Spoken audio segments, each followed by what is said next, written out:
So my original intention was to make a video about the whole Bring It On franchise, detailing why I think the only valid entries are the first and third, which I thought might be a hot take, but I posted a poll and I was pleased to see the majority of you are in the same boat. However, at that point I had seen all of them except the most recent one that came out like 2 years ago, Worldwide Cheer Smack. I couldn't say whether I hated or loved it. So I sat down to watch it a couple of days ago, and now I can say for sure that I do not like it. I had to take the whole script I was working on and just give it a toss out the window because I have to talk about this movie specifically. I can't simply summarize my feelings about it in a larger video. I have to deep dive right into the murky, tremulous waters of Bring It On Worldwide Cheer Smack, because it is quite possibly the worst movie I've ever laid my eyes on. I probably shouldn't say that though, because even though hyperbole is fun, I need to reserve that title for Mean Girls 2 and The Nut Job.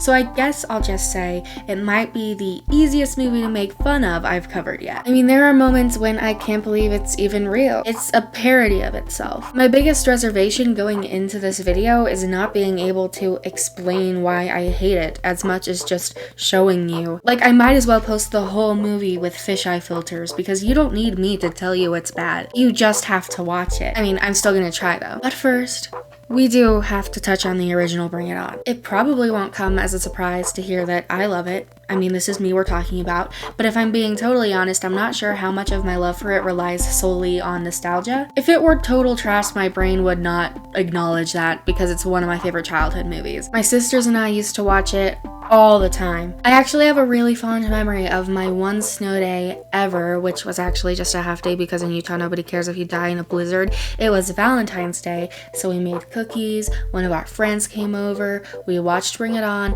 and danced in front of the TV. I also can't count the number of times somebody has said, "It's cold in here," and I physically couldn't stop myself from saying, "It's cold in here." But with that little disclaimer out of the way, I don't mean to downsell Bring It On. It's not like I'm the only one who likes it. It was a hit when it came out, and it's iconic now. I always think it's impressive when a movie can stay in the cultural consciousness for a long time. Like, sure, there might be movies with higher Rotten Tomatoes or IMDb scores than Bring It On, but you've probably forgotten some of them existed. People still reference Bring It On, they're still making sequels. News outlets still use its title for clicks, and the cast is still asked about it all the time. When a movie is that recognizable, it did something right. In Bring It On's case, I think it was a couple of things. Mainly the quotability, theme, and genuine funness. So sometimes I think of comedies like songs in the fact that they can be catchy. They can also fail to be catchy, but we'll get into that later. It's one of the reasons I love Mean Girls so much, but it's not the only good example. Think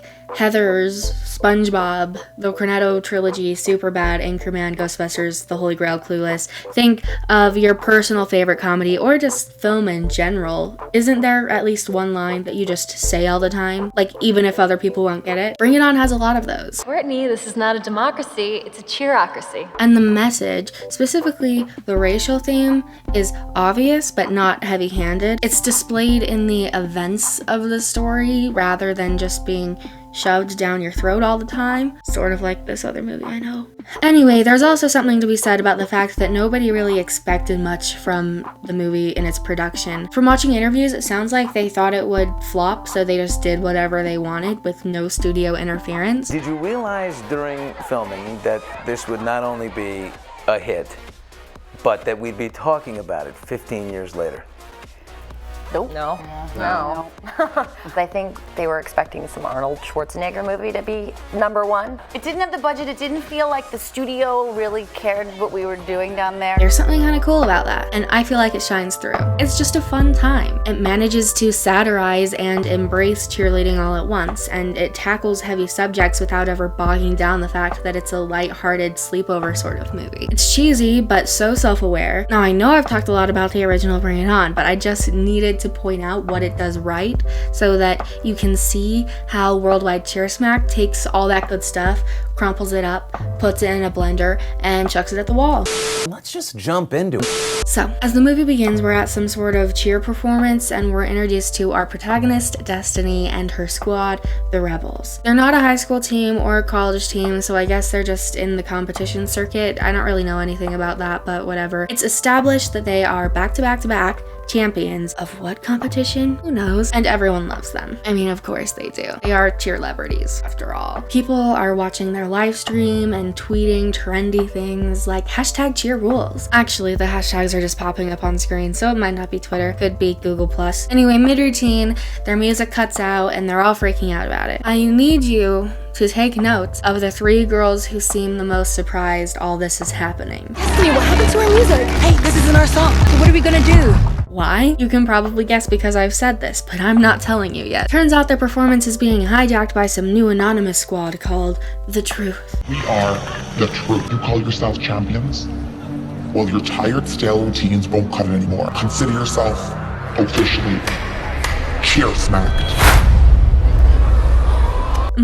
Yep, this is the plot. Some villainous, voice-altered group of apparent hackers have decided to cheer smack the Rebels because their routines are stale. We'll talk more about all this later, but for now, can I just go on record to say I do not fully comprehend what cheer smack means? Like, sure, through context, I've gathered it means called out or challenged, but it feels like such a strange term to invent and then base your whole movie off of. Not to mention, it kind of throws off the rhythm of the Bring It On title lineup. I mean, if you ignore the second one, which I tend to, they match up quite nicely. All or nothing, in it to win it, fight to the finish. Here are some alternate and far superior suggestions. Bring It On, eyes on the prize. Bring It On, get your head in the game. Bring It On, cheap shot. Bring It On, all stars. Bring It On, down to the wire. Okay, I'm kind of joking, but some of those would have fit this plot pretty well. It's amazing what the glossary of sports slang and idioms used in casual American conversation can do. So the crowd, who literally showed up just to watch them, as well as everyone online, turn on them, and in a split second, they're all truth stands.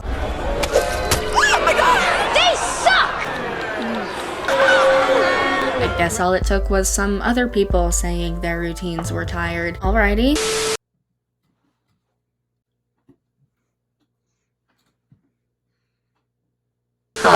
We are the exactitude, and we have come to tell you that Julia Cudney's tyranny over YouTube is over. Her and her repetitive content has been, you guys forgot to wear your masks, just wear it as a hat. Okay, her repetitive content, consider her and her repetitive content video smacked. Who am I? It doesn't matter. I'm just not Julia, just so you know. Not Julia. We're the exactitude. How many of you unsubscribed? Anyway, that's the general premise. A highly regarded and famous cheer squad get challenged by some masked cheer vigilantes, and suddenly the entire global sphere of cheerleaders are out to get them. You see, I don't need movies to be realistic as much as I need them to be even slightly feasible. This is not. I mean, let's discuss the other films. It's feasible that a newly inaugurated cheer captain finds out the previous captain had been plagiarizing their award-winning cheers. It's possible that a girl doesn't make her college cheer team and forms her own in retaliation. I can totally believe a cheerleader transfers schools and feels too guilty to tell her old squad that she joined the new team. I can even buy that 2 rival squads have to merge for some reason. I don't remember that movie so well, but this I will not accept, okay? Too far. You have capped out your crazy capacity movie, and I haven't even gotten to the worst of it. So, Destiny runs away to dramatic action music. Run. Stumbles upon some street dancers, and meets Christian from Dance Academy. But that's not a reference anyone cares about, so we'll just call him what his name is in this movie, Blake. I've really racked my brain trying to summarize the encounter in a funny way or add commentary, but it's just so self-explanatory. It's so in-your-face bad that I just have to show it to you with edits. Here we go. Now smile. Whoa, hold up. You didn't even get my best side. It's okay because you don't have one. Oh, that's cute. Is that for your Man Crush Monday? Because I get that a lot. No, I have over 1 million IG followers. I'm gonna post this to show them Neanderthals still exist. Hashtag get a life. Hashtag grow up. Hashtag humiliated. Wait. Why beef when we can settle this right here? What are you talking about? Well, let's battle. You and me. Dancer versus cheerleader. If I win, you don't post a picture. If you win, well, why even discuss it because you won't. You've been watching way too many dance flicks. You see, in the real world, we handle our battles on social media. So get ready to use up all your data, because my plan's unlimited. I mean, the puns, the acting, the sick burns. It's almost so bad that it's good, but it's just too average to laugh at, which means it's just bad. And that's how it is throughout the whole movie. I'm surprised even 8% of the Rotten Tomatoes audience thought it was okay. I'm surprised anyone allowed it to be released. And we are 7 minutes in. Let's fly through some stuff. Dear Goddess, grant me the strength I need to deal with the nasty comments and the embarrassment. Still, you and I both know the rebels would be nothing without me. And that's not me being conceited. Notice that she's not actually looking at the locker, just slightly off center of the lens. And do I even have to touch on Cheer Goddess? Like, what? Also, based on something that happens later, it's absolutely hilarious that Destiny is insulting her team aloud like this. People have always hearted my pics. What she said there was, people have always hyped up my pics. I don't know if you could tell because it sounded more like people all ahead of my pics. She is very hard to understand like 80% of the time. This is a still shot they've keyframed to bounce around a little. Also, the video is clearly just slapped on as a new layer rather than, you know, a real video. Too bad we're not as stupid as they've assumed. It's sad because the one thing I thought was okay about this movie in the first bit was the camera work, but even the interesting stuff they managed to do with that is more YouTube travel vlog than real life movie. Yeah, we're cheer chum in the water. We're cheer chum in the water. This girl's accent breaks a lot, and I will be pointing it out every time. I mean, there is such a thing as a second take. Did they even make her present an American accent at the audition? It's not like she's a good enough actress that they would have ignored such a glaring flaw to cast her. I'm sorry, I don't mean to go off on this actress. It's not like anyone else is better than her, except Blake. He actually manages to pull off some of his lines. The entire spirit world hates me. First the cyber attack, then the boys, now this mean meme. Okay, aside from the fact that top and bottom text memes aren't relevant outside of Facebook anymore, which means this is just another story about the internet written by people who don't understand the internet, I don't know if they've intended for the phrase mean meme to sound as silly as it does. Like, she says it completely seriously as if it doesn't sound like a tongue twister. Mean. It turns out a bunch of the boys on their squad quit when they were #cheersmacked. Why only boys? Because it's convenient for the plot, but LOL, let's just gloss over that one. So they waltz over to the only restaurant in town to ask random guys to be on their squad, including the sexual harasser from the kissing booth, so that's fun. Every single one of them proceeds to say something cringe-inducing. Yeah, no, I'll pass. I'm a rebel. I'd rather tell my father I'm a cheerleader. It's called cheerleading, not cheer dictatorship. If I had the choice between your rebels and the Crips, I'd be a gangbanger. People say Destiny and the Rebels like the rest of you just back up. Alright, thanks. I think I'll stick to my own team.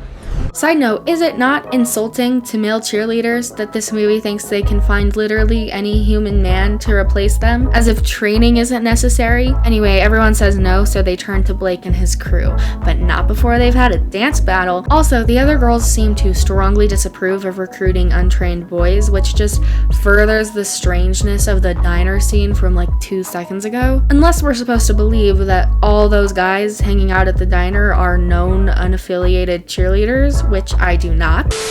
I'll post another picture on social media giving you props. Hashtag dance gods, hashtag cheer crush, hashtag... I'd hit that. I mean, look, you gotta let people know that you want some of this. Ew, hashtag disgusting, but hashtag fine. That's what I'm talking about. What if people actually talked like this?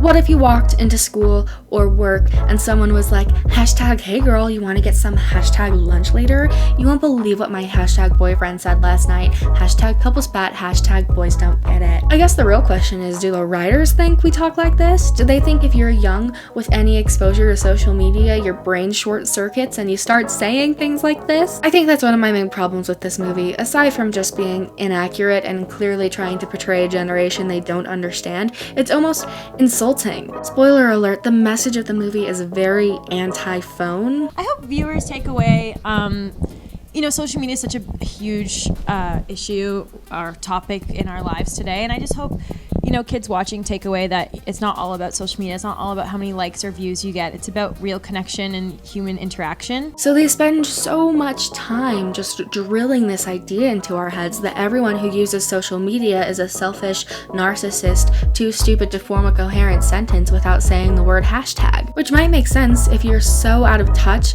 all you know about the internet outside of Facebook is shock value headlines, but wow, this is not it. Okay, this video is already longer than my lifespan and we have a whole lot of movie left, so we're just gonna fast forward through a bunch and only stop when it really matters to me. I just need to get towards the end as soon as possible because it's infuriating. Hannah, you do it all the time. You give the best facials on the squad. Well, yeah, Mom says it's good practice for when I get married. Yeah, it will be good practice for when I get married. Stop! So for context, Willow, who is this girl, makes a little routine with one of the annoying street dancers and shows it to Destiny, but she doesn't like it, and then for a while they're fighting. It's pretty much what causes her to have her predictable change of heart about being such a mean meme. Like, I'm not only seeing it, but feeling it too. Does that sound weird? Like, I think in feelings. Like, I don't think thoughts, I just feel. The more I pay attention, the more I find what I like. Yeah. Me too. Okay, I'm not gonna lie, this line kind of gets to me. Just like the way they've framed the shot and the look on his face. I don't know, okay? This is why I say Blake is the best actor, because sometimes he says things and I get feelings, which is not supposed to happen while I watch Bring It On Worldwide Cheer Smack. I'll get back to hating everything now. Dear Diary, my best friend has turned on me. I'm trying to make these ghetto-ass street dancers into cheerlebrities, which is probably impossible. I mean, my own cheerleaders can't even take on the world. They too have their limits. I can only take them so far. I'm sure this won't be important later. So one of the first things we learned in video production in high school was that if you do a close-up on something, the audience assumes it's of importance. Meaning this shot of the water bottle is very stupid and I don't know why they've done it. Oh yes, let me just walk over to my friendship shrine and contemplate life. I'm Destiny. I'm hot. This body, this tooth. Y'all holla back. My girls, we're fierce. Our nose and are pierced. Hey boys, watch this. You wanna see us kiss? Let's watch. Oh hell no, is that what? Okay, so first of all, the dream sequence is traditionally in the beginning. Second, this is embarrassing. The actual cheer, but also the awkward delivery. Why? I'm so uncomfy. Okay, I think we're finally at the point where the things that are happening have to do with that thing we call the plot, so I'll just start detailing again. Destiny and Willow make up, and Destiny basically agrees that she'll stop being the worst, and that's all her character development is, really. I mean, there's build-up for sure, and then a turning point, but no struggle. She's just a good person from now on. Whatever. Right after all this, though, the truth goes on Cheer Goddess's live stream to propose a contest judged by the people. These words sound strange coming out of my mouth. They're trying to get into our heads. Guys are always trying to get into my pants, and now I have to worry about them getting into my head too. I already had to worry about guys getting into my pants. Anyway, the news of the contest, which I'm not actually sure they're obligated to agree to, by the way, sends Destiny spiraling, so of course she has to go kiss up on Blake. And also, somewhere in there, we make sure to learn the valuable lesson that phones are demons stealing our souls. You physically walked up to them, said something, and they wouldn't respond. Oh, you mean like in person? That's why I'm not an internet slave. I mean, look, I'm not trying to say there aren't obviously a lot of downsides to our modern technological world, but I think this movie tackles it all wrong. From a story structure standpoint, it's confusing that with Blake, she seems to learn she doesn't always need to be on her phone, but the actual plot is about cyberbullying. I mean, pick one thing and flesh it out. Never half-ass two things. whole ass one thing. But also from an active internet user standpoint, it just doesn't understand what the real problems are. Like, there are crazy, horrible issues having to deal with social media that can be tackled in nuanced ways, but this movie just took the soccer mom approach. You gotta limit your screen time, kids. Everything they say sounds like something a teacher would say to get you to stop texting in class. Not to mention how blatant it all is. It's like the movie pauses every couple of minutes to give us a Yo Gabba Gabba-esque lesson. Don't use your phone. So, this is the point in the movie when things start getting really out of hand. The truth leaks Destiny's video diary, and just as a reminder, this is all that she said. Dear Diary, my best friend has turned on me. I'm trying to make these ghetto-ass street dancers into cheerlebrities, which is probably impossible. I mean, my own cheerleaders can't even take on the world. They too have their limits. I can only take them so far. So her team gets real offended about it, but if I'm being totally honest, it feels like the most unearned drama ever. I mean, first of all, nothing she said was that heinous, right? You said those mean, awful, hateful things. Of course it was kind of bratty, but it's not like she was ever discreet about her absolute superiority complex. She was saying all of this to their faces a couple scenes ago. I'm the one who led us to #1. And the boys are jumping ship. Like rats who will drown without me. I just feel like we're doing this to win championships. Like, to get the judges' approval, but not because we love it. That's all. Yeah, all I heard was win championships. Yo, I thought it was dope. Yeah, that's because you don't know the first thing about cheer. You're captain because we let you be captain. So we both agree that I'm captain. Now will you step back in line? This is what throws them over the edge? And they react like this? Who would do something like this? Probably the same kind of person who would say one thing to your face and then talk behind your back. What's up with that, Destiny? I mean, you think we should get up to dance with you now? She thinks we're a joke. Oh, hold up, kid, come on. Nah, man. I'm out of here. You know, bros, before... You know, I got too much respect for you to even finish that. But the whole thing is almost instantly undercut by the next scene anyway, because, and I don't know how best to prepare you for this reveal, but the rebels are the truth.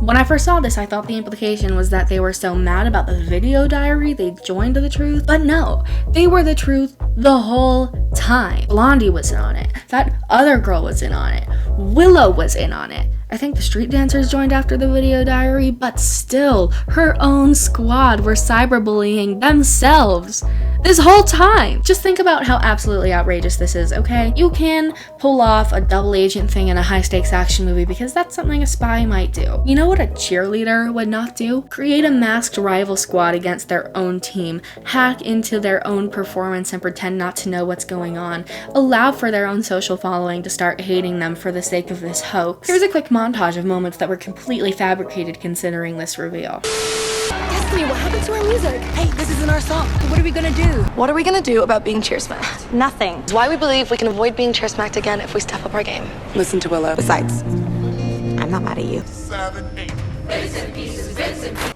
We're taking them down. Wait, we're accepting the challenge? Did you not hear them?